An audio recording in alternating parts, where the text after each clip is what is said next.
Welcome to captain agro friends. Hello guys, कैसे हो आप सभी लोग। मैं आप सभी का वेलकम करता हूं यूट्यूब चैनल कैप्टन एग्रो में। गाइस, आज का हमारा वीडियो लेक्चर है खरपतवार का वीडियो लेक्चर 6। इससे पहले हमने वीड के 5 वीडियो लेक्चर देखे हैं जिनमें हमने स्टेप बाय स्टेप बिल्कुल अच्छे से पढ़ा है। आज हम बात करेंगे पार्ट 6 की, और पार्ट 6 में हम पढ़ेंगे वीड कंट्रोल। आज का हमारा जो टॉपिक है क्या है, वीड कंट्रोल है। और वीड कंट्रोल के अंदर हम प्रिंसिपल्स देखेंगे, उसके बाद में कंट्रोल के मेथड देखेंगे, अलग अलग सारे के सारे हम यहाँ पर देखने वाले हैं। पार्ट अगर हम बात करें जैसे आपके जेट, ICAR, BHU, पेट या कंपटीशन एग्जाम के लिए, तो जो क्लासिफिकेशन है वीड का क्लासिफिकेशन आप लोगों को बिल्कुल अच्छे से पढ़ना है, क्योंकि यहीं से आपका क्वेश्चन पुट अप होता है।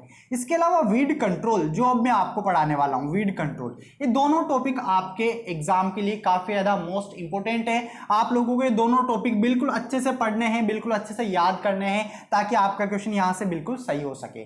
चलिए गाइस, आज का वीडियो स्टार्ट करते हैं। शुरू करने से पहले जो लोग चैनल पर नए हैं, चैनल को सब्सक्राइब कर ले, पास में जो बेल आइकन है उस पर क्लिक करें, ताकि आने वाले सभी वीडियोस के नोटिफिकेशन आपको टाइम टू टाइम मिलते रहे। इसके अलावा आपके यहाँ पर टेस्ट सीरीज स्टार्ट कर दी गई है। डेली के डेली आपको यहाँ पर एक वीडियो प्रोवाइड करवाया जाता है। एक तो मॉर्निंग 6 बजे आपका टेस्ट सीरीज का वीडियो आपको मिलेगा, और इवनिंग की अगर हम बात करें तो इवनिंग को 6 बजे आपकी क्लास लगेगी। इसमें आपको पर्टिकुलर एक टॉपिक आपको यहाँ पर पढ़ाया जाएगा। जो मॉर्निंग वाला जो हमारा टेस्ट पेपर होता है, ये कंपटीशन के लिए काफी ज्यादा इंपॉर्टेंट है। आप लोगों की प्रैक्टिस भी हो जाएगी और आप लोगों को बहुत सारे नए नए क्वेश्चन यहाँ पर सीखने को मिलेंगे। यहाँ पर आपको डेली 15 से 20 क्वेश्चन वीडियो में सोल्व करवाए जाते हैं, तो आप इन वीडियोस को बिल्कुल अच्छे से देखें और अधिक से अधिक शेयर करें। आज हम बात करेंगे वीड कंट्रोल की। ये 12th क्लास का चैप्टर नंबर 4 है। बिल्कुल स्टेप बाय स्टेप पूरा पढ़ा रहा हूं। जो भी बच्चे नोट्स बनाना चाहते हैं नोट्स बना सकते हैं। जो मैं बोलता हूं उसके अकॉर्डिंग आप अपने लैंग्वेज में नोट्स बना सकते हो। तो चलिए गाइस, स्टार्ट करते हैं। शुरू करने से पहले जो लोग चैनल पर नए हैं, चैनल को सब्सक्राइब जरूर करें, पास में जो बेल आइकन है उस पर क्लिक करें, ताकि आने वाले सभी वीडियोस के नोटिफिकेशन आपको टाइम टू टाइम मिलते रहे। आज हम बात करेंगे वीड कंट्रोल की, खरपतवार नियंत्रण की, पार्ट 6। अगर आप लोगों ने इसके आगे के पार्ट नहीं देखे हैं तो आप पार्ट 5, 4, 3, 2, 1 जरूर देखें। वीड कंट्रोल क्या होता है कि हमारी फसल को हमें बिल्कुल अच्छे तरीके से उगाना है। उसमें जितने भी अदर पौधे उगे हुए हैं, खरपतवार उगे हुए हैं, उनका नियंत्रण करना है, उनको हटाना है। इस प्रोसेस को हम क्या बोलते हैं, वीड कंट्रोल बोलते हैं। इसके अलावा खेत से वीड को हटाना, वीडिंग, उस प्रोसेस को हम क्या बोलते हैं, वीडिंग बोलते हैं। ये बेसिक आप लोगों का क्लियर होगा। यहाँ पर वीड कंट्रोल पढ़ाने से पहले थोड़ा सा मैं आपको प्रिंसिपल्स के बारे में बताना चाहूंगा। प्रिंसिपल ऑफ वीड कंट्रोल, इसको हम बोलेंगे खरपतवार नियंत्रण के सिद्धांत। क्या बोलेंगे, खरपतवार नियंत्रण के सिद्धांत। कुछ सिद्धांत हैं जिनके जरिए भी हम क्या कर सकते हैं, खरपतवार को नियंत्रित कर सकते हैं। उसके बाद हम बात करेंगे मेथड की। तो चलिए प्रिंसिपल यहां पर हम देख लेते हैं, आप नोट करते रहना साथ के साथ में। सबसे पहला प्रिंसिपल आता है हैबिट ऑफ वीड प्लांट। हमें खरपतवार का नेचर देखना है। हिंदी वाले स्टूडेंट अगर नोट करना चाहते हैं तो इसमें नोट कर सकते हैं। हिंदी में हम इसको बोलेंगे खरपतवारों की प्रकृति। क्या, खरपतवारों की प्रकृति, हिंदी में इसको लिख सकते हो आप, खरपतवारों की प्रकृति। अब देखो, हमें वीड का एक तरीके से नेचर देखना है कि नेचर कैसा है। नेचर मतलब समझना इस चीज को, जहां पर मतलब एक तरीके से, जैसे मैं बात करूं जंगली धान की बात करें, जहां पर ये जंगली धान कहां पर उगेगा, जहां पर पानी भरा रहेगा। तो इस वीड की जो हैबिट है, जो नेचर है, नेचर कैसा है कि ये वाटर में उगता है। किस में उगता है, वाटर में। तो जहां पर भी ये वीड उगता है वहां पर हमें क्या करना है, वाटर बिल्कुल कम कर देना है, पानी बिल्कुल नहीं भरना है। तो उसके अकॉर्डिंग हम क्या कर सकते हैं, जंगली धान का नियंत्रण कर सकते हैं। इसके अपोजिट अगर हम बात करें कि कुछ खरपतवार हैं जो किसमें उगते हैं, ड्राई लैंड में उगते हैं। ड्राई लैंड मतलब शुष्क जमीन में। तो यहां पर अगर हमें खरपतवार का नियंत्रण करना है तो हम यहां पर क्या कर सकते हैं, वाटर भर सकते हैं। क्या कर सकते हैं, वाटर भर सकते हैं। मतलब हमें नेचर देखना है कि खरपतवार का नेचर कैसा है। भाई अगर पानी में रहने वाला है तो हमें जस्ट उसके अपोजिट वर्क करना है। हमें उस पानी को बिल्कुल बाहर निकाल देना है, उसको पानी प्रोवाइड करवाना ही नहीं है। और अगर उसको पानी नहीं मिलेगा तो खरपतवार अपनी ग्रोथ नहीं कर पाएगा। कुछ अपोजिट होते हैं, जैसा कि मैंने आपको बताया कि जो पानी में नहीं उगेंगे, सूखी जमीन में उगते हैं, तो हम वहां पर क्या कर सकते हैं, पानी भर सकते हैं, और जैसे पानी भरेंगे तो खरपतवार ऑटोमेटिक उसमें गल जाएंगे। तो हमें हैबिट देखते हुए भी हम वीड कंट्रोल कर सकते हैं। सबसे पहला जो मेथड है, प्रिंसिपल ऑफ वीड कंट्रोल, आप इसमें लिख सकते हो नेचर ऑफ वीड या हैबिट ऑफ वीड प्लांट्स, और इसमें जैसा कि मैंने आप लोगों को बताया आप इसमें नोट कर सकते हो। अगला जो प्रिंसिपल आता है हमारे पास वो आता है life cycle of the weed. Life cycle of the weed, मैंने आपको वीड जब पढ़ाया था तो उसमें क्लासिफिकेशन बताया था कि वीड जो है एनुअल होते हैं, ठीक है, बाइनियल होते हैं और पेरेनियल होते हैं। अब यहाँ पर लाइफ साइकिल हमें देखना है जीवन चक्र। जीवन चक्र क्या होता है कि जो खरपतवार हैं कितने वर्षों में अपना पूरा का पूरा जीवन कंप्लीट कर पा रहा है, लाइफ साइकिल कंप्लीट कर पा रहा है। अब यहाँ पर जैसे कुछ खरपतवार होते हैं जो एक वर्ष में क्या करते हैं, अपना जीवन चक्र पूरा करते हैं। अब एक वर्ष में भी जो अपना जीवन चक्र पूरा करते हैं तो इन खरपतवारों पर हमें नजर रखनी है, और हम क्या करेंगे कि इन पर बीज बनने से पहले ही, मतलब इन पर बीज बनने से पहले ही हम क्या करेंगे, खरपतवार को नष्ट कर देंगे। क्या कर देंगे, खरपतवार को नष्ट कर देंगे, जिससे क्या होगा, एक तरीके से बीजों की ग्रोथ रुक जाएगी और प्लांट की ग्रोथ रुक जाएगी, बीज नहीं बन पाएंगे, जिसकी वजह से भी क्या होगा, वीड कंट्रोल हो जाएगा, खरपतवार नियंत्रण हो सकता है। तो क्लियर है गाइस, एक वर्षीय, बहुवर्षीय, एक वर्ष के अंदर भी हमने अलग अलग पढ़े थे, रबी में उगने वाले, खरीफ में उगने वाले, समर में उगने वाले, इस तरीके से। तो हमें देखना है कि इसकी जो जीवन क्षमता है, जो लाइफ साइकिल है, किस टाइम पे इसमें फ्लावर बनते हैं, किस टाइम पे इसमें सीड बनते हैं, ताकि हम उसको कंट्रोल कर सके। क्लियर है गाइस, ये हमारा सेकंड प्रिंसिपल हो गया। थर्ड प्रिंसिपल की बात करें, थर्ड प्रिंसिपल आता है method of reproduction. Method of reproduction मतलब देखो, जो मेथड है रिप्रोडक्शन के वीड के अंदर, वीड प्लांट के अंदर दो तरीके से हैं। दो तरीके से कौन कौन से हैं, एक तो है सेक्सुअल और एक असेक्सुअल। सेक्सुअल क्या होता है रिप्रोडक्शन, इसमें बाय सीड, बीज के द्वारा क्या करेगा, खरपतवार अपना नया पादप बनाएगा।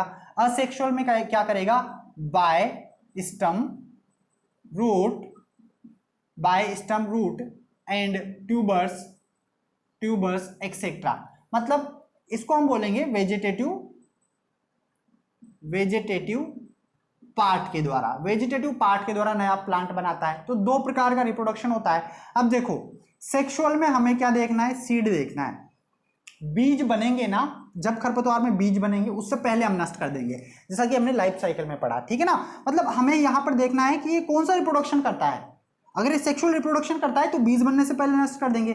इसमें हमें क्या देखना है, असेक्सुअल में, कि कौन कौन से खरपतवार हैं जो तने के द्वारा, जड़ के द्वारा, ट्यूबर के द्वारा, आदि के द्वारा, अन्य पार्टों के द्वारा भी अपना जनसंख्या में वृद्धि करते रहते हैं। तो हमें इन पार्ट को देखते हुए, जब इनमें ये पार्ट ना बने उससे पहले हम इनको क्या करेंगे, काट देंगे। क्या करेंगे, काट देंगे, और काट कर बिल्कुल अलग जगह पर डाल देंगे जहां पर ये अपनी ग्रोथ नहीं कर सके। तो हमें इन सबको देखते हुए खरपतवार का नियंत्रण करना है। अब काटने में एक तो दो वर्ड आते हैं, ध्यान से देखना, दो वर्ड। एक तो देखो दोस्तों, मूविंग होता है, और एक होता है कटिंग। ये आपके एक तरीके से मैं आपको इनको पढ़ाऊंगा जब मैकेनिकल या फिजिकल मेथड पढ़ाऊंगा, उसके अंदर थोड़ा सा यहाँ पर बता देता हूं।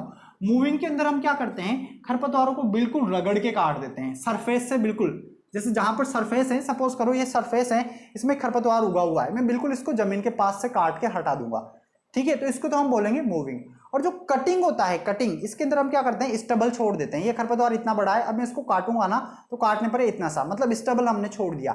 तो इस तरीके से दोनों वर्ड में डिफरेंस आपको समझना है, ये दोनों हम यूज कर सकते हैं इनके अंदर, ठीक है। असेक्सुअल के अंदर वेजिटेटिव पार्ट बनने से पहले ही, जिससे वो अपना रिप्रोडक्शन करता है, उसको हम पहले ही काट देंगे, जला देंगे, कुछ भी कर देंगे, मतलब हमें कुल मिला के नियंत्रण करना है। आगे बढ़ते हैं, अगले प्रिंसिपल की बात करते हैं, susceptibility of weed. Susceptibility of weed क्या है, संवेदनशीलता।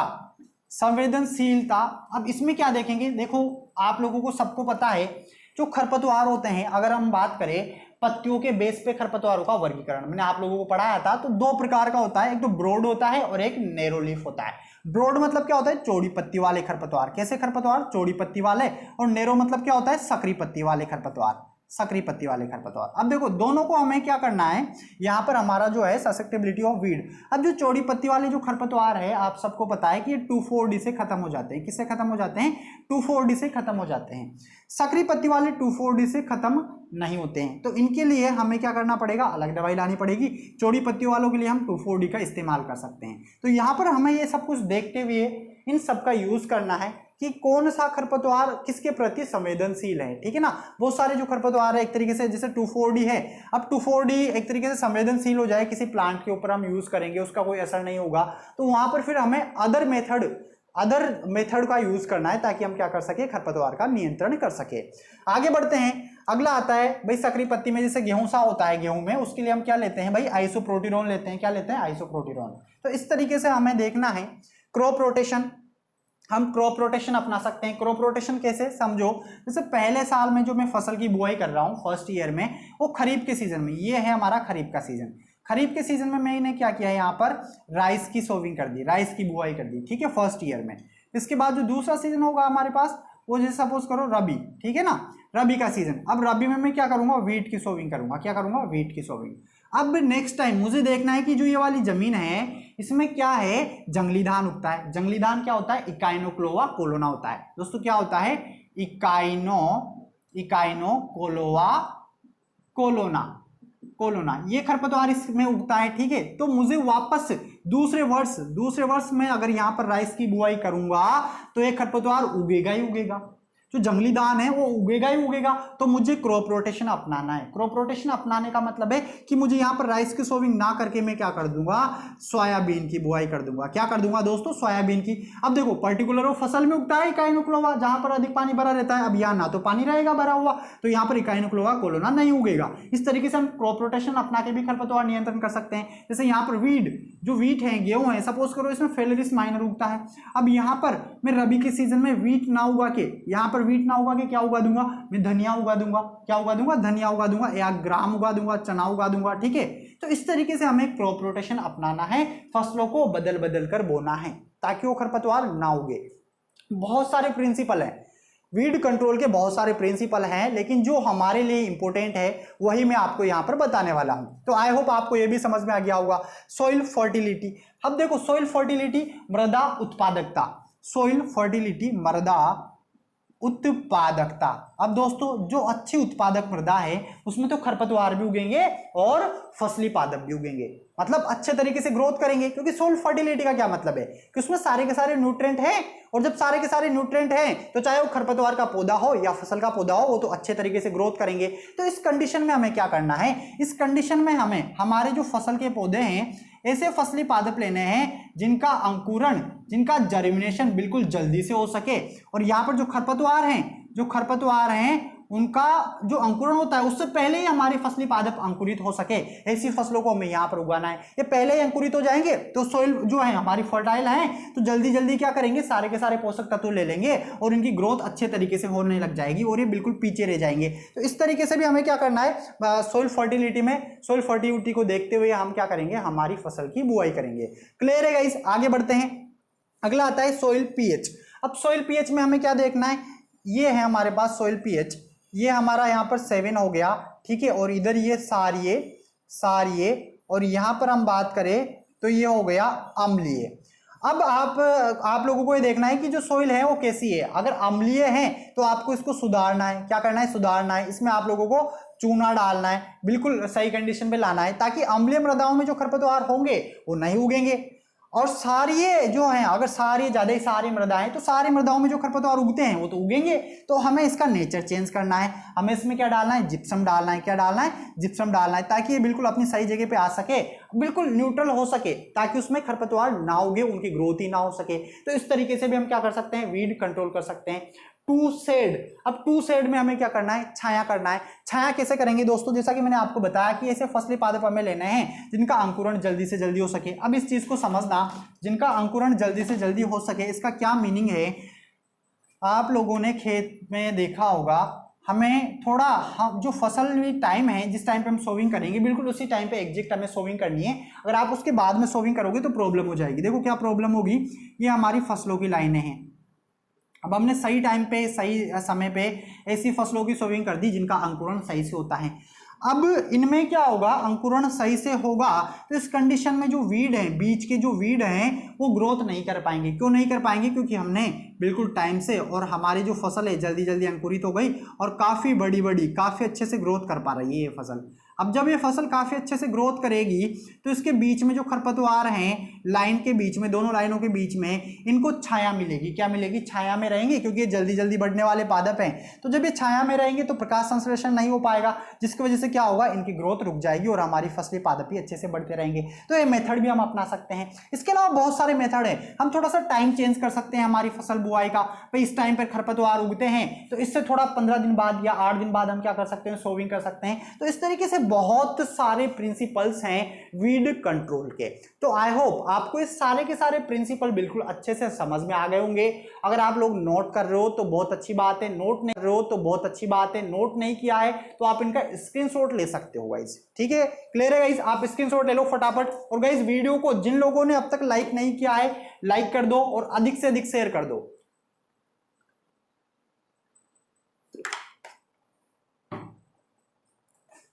क्लियर है गाइस? चलिए आगे बढ़ते हैं। आगे हम बात करेंगे वीड कंट्रोल की। ये हमारे प्रिंसिपल हो गए। अब हम बात करेंगे वीड कंट्रोल की। और वीड कंट्रोल एक मेजर टॉपिक है वीड के अंदर। अब वीड कंट्रोल के ऐसे तो 4 मेथड होते हैं, बट यहां पर मैं आपको 3 मेथड में इसको कंप्लीट करवाऊंगा। आप लोगों को बस समझ में आना चाहिए। क्लियर है गाइस? तो मेथड एक बार बता देता हूं कि किन किन मेथड से हम वीड कंट्रोल कर सकते हैं। जैसे फिजिकल मेथड। फिजिकल मेथड क्या होता है? भौतिक विधियां। भौतिक विधियां में क्या होगा कि फिजिकली हमें क्या करना है, खरपतवार को हाथ से उखाड़ सकते हैं, खुरपी की सहायता से उखाड़ सकते हैं। इस तरीके से हमें फिजिकल विधियों का यूज करते हुए भी क्या कर सकते हैं, खरपतवार नियंत्रण कर सकते हैं। इसके अलावा दूसरा जो आता है वो आता है मैकेनिकल मेथड। और मैकेनिकल मेथड क्या होता है? इसको बोलते हैं यांत्रिक विधि। अब मैकेनिकल नाम से पता चल रहा है कि जहां पर मैकेनिक आ जाए वहां पे मशीनों की बात होगी। तो इसमें हम क्या करेंगे, मशीनों के द्वारा, ट्रैक्टर, कल्टीवेटर है, ठीक है, जो भी मशीनें हमारे पास हैं उन मशीनों के द्वारा हम क्या करना, खरपतवार का नियंत्रण करना, वो मैकेनिकल में आता है। इसके बाद में हमारे पास जो आता है वो आता है केमिकल मेथड। कौन सा आता है? Chemical method. और केमिकल मेथड में हम क्या करते हैं, जो केमिकल्स हैं उनका स्प्रे करते हैं। इनको रासायनिक विधियां बोलते हैं। कौन सी विधियां बोलते हैं? रासायनिक विधियां। इनके द्वारा हम क्या कर सकते हैं, खरपतवार का नियंत्रण कर सकते हैं। इसके बाद 4th नंबर पे आता है बायोलॉजिकल मेथड। बायोलॉजिकल मेथड क्या होता है? जैविक नियंत्रण। और जैविक नियंत्रण में हम ऐसे कीटों को काम में लेते हैं जो कीट उस खरपतवार को एक तरीके से खा जाते हैं, कम कर देते हैं। तो ये 4 विधियां हैं। चारों विधियों को मैं आपको यहाँ पर स्टेप बाय स्टेप पढ़ाने वाला हूँ, जिसमें मैं आपको जो मैकेनिकल है और फिजिकल है दोनों को एक साथ में पढ़ाऊंगा। उसके बाद हम केमिकल पढ़ेंगे, फिर बायोलॉजिकल पढ़ेंगे। यहां से आपके क्वेश्चन पुटअप होते हैं। केमिकल पर स्टार लगा लेना, क्योंकि केमिकल से आपके जेट, ICR, BHU में जो केमिकल जो दवाइयां हैं और क्लासिफिकेशन जो है केमिकल के अंदर भी, वहां से आपके क्वेश्चन पुटअप होते हैं। तो आज के वीडियो लेक्चर में हम बात करेंगे फिजिकल और मैकेनिकल मेथड की। तो चलिए गाइस देखते हैं फटाफट से। अगर आप लोगों ने स्क्रीनशॉट नहीं लिया है तो फटाफट जल्दी से स्क्रीनशॉट ले लो और हेडिंग डालो physical and mechanical method of weed control. क्या डालोगे heading? Physical and mechanical of weed control. 1 number पे physical and mechanical method of weed control. यांत्रिक व भौतिक विधियों के द्वारा वीड कंट्रोल करेंगे। अब इसके अंदर आप लोगों को स्टेप बाय स्टेप लिखना है। इसके अंदर भी हम 1 2 3 4 इस तरीके से पढ़ेंगे। सबसे पहले इसमें लिखो वीड हैंड वीडिंग। क्या लिखोगे? हैंड वीडिंग क्या होता है? हाथ के द्वारा उखाड़ना। हिंदी वाले लिख सकते हैं हाथ के द्वारा उखाड़ना। अब हाथ के द्वारा खरपतवार को कैसे उखाड़ेंगे और कहां पर हमें इसका यूज करना है, क्या सावधानी रखनी है? तो हैंड वीडिंग में हम क्या करते हैं, नॉर्मली हाथ से खरपतवार को उखाड़ देते हैं। भाई आप लोगों ने देखा होगा कि जो फार्मर है, जो किसान है वो डेली मॉर्निंग को अपने खेत में जाता है और वहां पर उसको जो भी खरपतवार दिखते हैं तो क्या करता है, उसको हाथ से उखाड़ के मेड़ पे डाल देता है, ताकि जिससे क्या होता है, डेली के डेली कुछ न कुछ खरपतवारों का तो नियंत्रण होता ही रहता है। अब इस विधि का जो प्रयोग है हम कहां पर करते हैं, देखो हाथ से उखाड़ना, इसका हम प्रयोग करते हैं एक तरीके से नर्सरी में जहां पर सघन पौधे हो, जहां पर सघन पौधे मतलब वहां पर हमारी खुरपी ना चल सके या जहां पर कल्टीवेटर ना चल सके, वहां पर हमें इस विधि का उपयोग करना है। नर्सरी या सघन हाई डेंसिटी प्लांट, सघन, उनमें हमें इस विधि का प्रयोग करना है। तो गाइस आई होप आपको समझ में आ गया होगा कि हाथ से उखाड़ना मतलब क्या होता है। खरपतवार को नॉर्मली हम हाथ से उखाड़ देंगे, बिल्कुल बड़ी सावधानी पूर्वक। भाई नर्सरी जैसे अगर हम बात करें राइस की नर्सरी, अब राइस की नर्सरी में क्या है, पौधे बिल्कुल पास पास में होते हैं। अब हमें क्या करना है, केमिकल तो यूज नहीं करना, क्योंकि हम किसकी बात कर रहे हैं, physical and mechanical. Physical and mechanical method क्या होता है, अगर आप डेफिनेशन लिखना चाहो तो लिख सकते हो नॉन केमिकल मेथड। इसमें हमें केमिकल का बिल्कुल यूज नहीं करना है, ठीक है ना। तो केमिकल की मैं बात नहीं कर रहा। अब यहाँ पर सपोज करो बिल्कुल कम जगह है, यहाँ पर खरपतवार उगा हुआ है ये, तो इसको हाथ से उखाड़ना ही बेटर होगा, बड़ी सावधानी पूर्वक। क्लियर है गाइस, आई होप आपको समझ में आ गया होगा। अगला लिखो इसमें हैंड वीडिंग हो गया हमारा। दूसरा आता है हैंड होविंग। हैंड होविंग, हैंड होविंग क्या होता है, हैंड होविंग में हमें खुरपी की सहायता लेनी है। खुरपी हम लेंगे, खुरपी ले सकते हैं, और इसके अलावा कुदाली, ठीक है, कुदाली आप लोगों ने देखी होगी, खुरपी देखी होगी। इसमें हम क्या करते हैं, तो लाइन टू लाइन में जो सोविंग मतलब जिन फसलों की बुआई हम लाइन टू लाइन में करते हैं, इनके बीच में जो खरपतवार उग जाते हैं उनको हम खुरपी की सहायता से या कुदाली की सहायता से उखाड़ सकते हैं। इस विधि का भी प्रयोग हम एक तो लाइन टू लाइन वाली में करते हैं, और जहाँ पर कुछ ज़्यादा सघन पौधे हैं, मतलब नर्सरी जैसा तो नहीं, बट जहाँ पर मतलब एक तरीके से खुरपी चल सके, वहाँ पर मतलब उद्यान वगैरह, छोटे छोटे गार्डन वगैरह, उनमें हम क्या कर सकते हैं, इस मेथड का यूज कर सकते हैं, हैंड होविंग का। हैंड वीडिंग हो गया, हैंड होविंग हो गया, इसको हम बोलेंगे हाथ से उखाड़ना, और हैंड होविंग में आप लिख सकते हो निराई गुड़ाई करना। क्लियर है गाइस। अगले मेथड की हम बात करते हैं। यहाँ पर अगला हमारे पास आता है hand hoeing and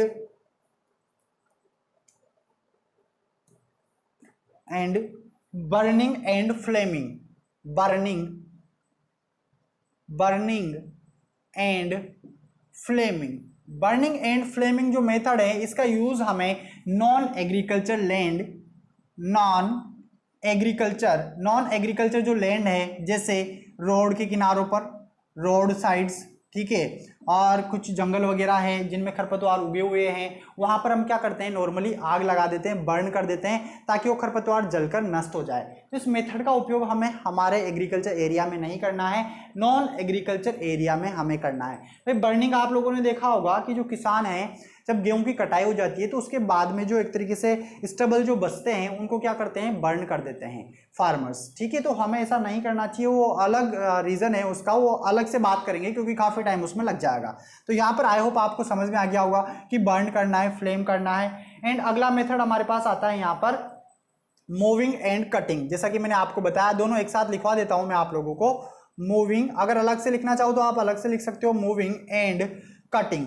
moving and cutting. अब मूविंग में तो क्या करना है, बिल्कुल सरफेस के पास से हम क्या करेंगे, कटाई करेंगे खरपतवार की, और कटिंग में हमें क्या करना है, स्टबल हम छोड़ देंगे। स्टबल ये जैसे कोई प्लांट है तो यहाँ पर मैं इसकी कटाई कर दूंगा, ताकि ये जो वेजिटेटिव पार्ट है जहाँ से बीज वगैरह बनते हैं ये खत्म हो जाएंगे और ग्रोथ रुक जाएगी। इन दोनों मेथड का प्रयोग कहाँ पर करते हैं भाई, ये पूछा जाता है आप लोगों से। तो इन दोनों मेथड का प्रयोग हम करते हैं रोड वगैरह पे, रोड के किनारों पे जो पौधे उगे होते हैं, या फिर जो गार्डन है जिनमें घास वगैरह बड़ी हो जाती है, वहां पर भी कंट्रोल के लिए हम क्या करते हैं, मूविंग एंड कटिंग का इस्तेमाल करते हैं। तो गाइस ये चारों आप लोगों को समझ में आ गए होंगे। इसके अलावा हम क्या कर सकते हैं फिजिकल मेथड में, इसके अलावा हम 5th नंबर पे लिखेंगे मल्चिंग कर सकते हैं। क्या कर सकते हैं, मल्चिंग। अब मल्चिंग क्या होता है, मल्चिंग में क्या होगा दोस्तों, जो खेत हैं इसके ऊपर हम क्या करेंगे, कुछ भी कूड़ा कचरा, जो भी पुराना या नॉर्मल पॉलीथीन बिछा सकते हैं, ठीक है ना। जिससे क्या होगा, अब जैसे सपोज करो मैंने यहाँ पर ये पॉलीथीन बिछा दी, तो नीचे एक तरीके से उनको एक तरीके से सनलाइट नहीं मिल पाएगी, प्रकाश संश्लेषण नहीं हो पाएगा, तो खरपतवार की ग्रोथ भी यहाँ पर नहीं हो पाएगी। इस मेथड को हम अपना सकते हैं। या यहाँ पर कुछ कचरा वचरा भी अगर आप डाल दोगे तो जिसकी वजह से भी क्या होगा, सनलाइट वहाँ उनको नहीं मिलेगी और क्या हो जाएगा, कंट्रोल हो जाएगा। तो इसको हम बोलते हैं मल्चिंग बोलते हैं। और इसके अलावा हम और क्या कर सकते हैं फिजिकल मेथड में, तो फिजिकल मेथड में हम कर सकते हैं फ्लडिंग क्या होता है, ऐसी जमीन जहां पर काफी ज्यादा मतलब एक तरीके से खरपतवार काफी ज्यादा उगते हैं, ठीक है, काफी ज्यादा खरपतवार उगते हैं, तो उस खेत में हम क्या कर सकते हैं, कुछ समय के लिए अच्छे से फुल पानी भर सकते हैं। पानी भरने से क्या होंगे, खरपतवार गल जाएंगे और वीड कंट्रोल हो जाएगा। क्या होगा, खरपतवार गल जाएंगे और वीड कंट्रोल हो जाएगा। तो यहाँ पर फ्लडिंग हम कर सकते हैं, जस्ट इसके अपोजिट ड्राइंग, ठीक है ना, जहां पर एक तरीके से सुखा कर भी हम कर सकते हैं। एक सेकेंड गाइस, बंदर आ गया आई थिंक।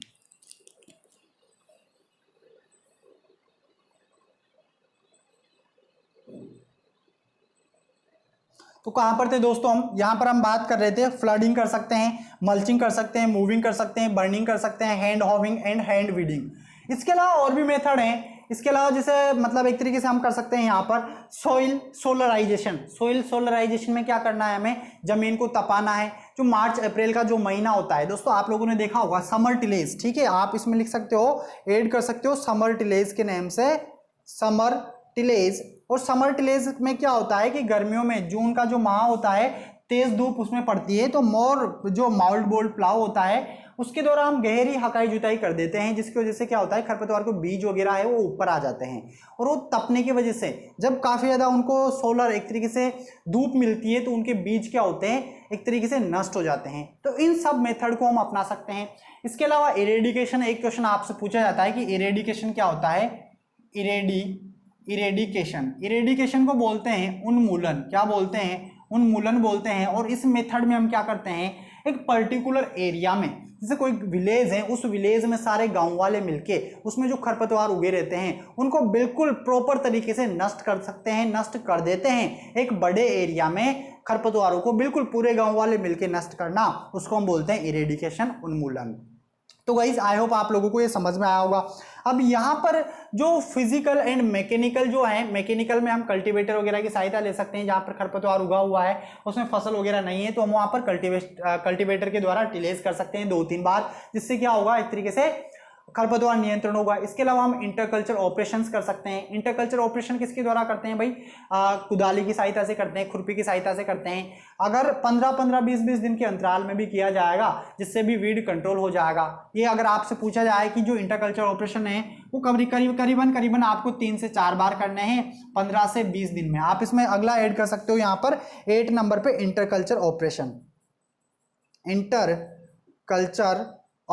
इंटरकल्चर ऑपरेशन क्या होता है, निराई गुड़ाई करना, ताकि खरपतवार जो हैं वो बिल्कुल अच्छे से बिल्कुल खत्म हो सके, नष्ट हो सके। जैसे कि सोयाबीन में करते हैं, सोयाबीन में भाई निराई करते हैं ना इस टाइम पे, ठीक है। वैसे अभी तो बारिश की वजह से काफी ज्यादा दिक्कत हो रही है फार्मर को, तो जब खरपतवार उगते हैं तो हम कुदाली की सहायता से उसको क्या कर सकते हैं, नष्ट कर सकते हैं।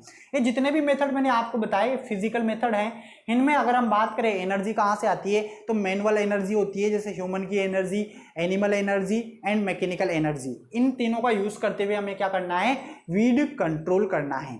इसके बाद में हम पढ़ेंगे केमिकल मेथड, और केमिकल मेथड काफी ज्यादा इंपॉर्टेंट है। उसमें सबसे पहले हम बात करेंगे क्लासिफिकेशन की, फिर उसके बाद हम बात करेंगे जो दवाइयां हैं कि कौन कौन सी दवाइयां हैं, उनका व्यापारिक नाम क्या है, कब उनका यूज करना है, कौन कौन सी फसलों में यूज करना है, वो सब कुछ हम बात करेंगे केमिकल मेथड में। आई होप आप लोगों को फिजिकल मेथड बिल्कुल अच्छे से समझ में आया होगा। अगर आपको कोई भी डाउट है तो आप मुझे कमेंट कर सकते हैं, उसका आंसर आप लोगों को नेक्स्ट वीडियो में दिया जाएगा। गाइस आपको ये वीडियोस कैसे लग रहे हैं, समझ में आ रहा है कि नहीं आ रहा है, आप मुझे कमेंट करके बताएं। और जो लोग चैनल पर नए हैं, चैनल को सब्सक्राइब कर ले, पास में जो बेल आइकन है उस पर क्लिक करें, ताकि आने वाले सभी वीडियोस के नोटिफिकेशन आपको टाइम टू टाइम मिलते रहे। इसके अलावा जो मेरा दूसरा चैनल है दोस्तों, लव प्रकाश गोमे, इसको सब्सक्राइब जरूर करें। इसका लिंक आपको नीचे डिस्क्रिप्शन में मिल जाएगा।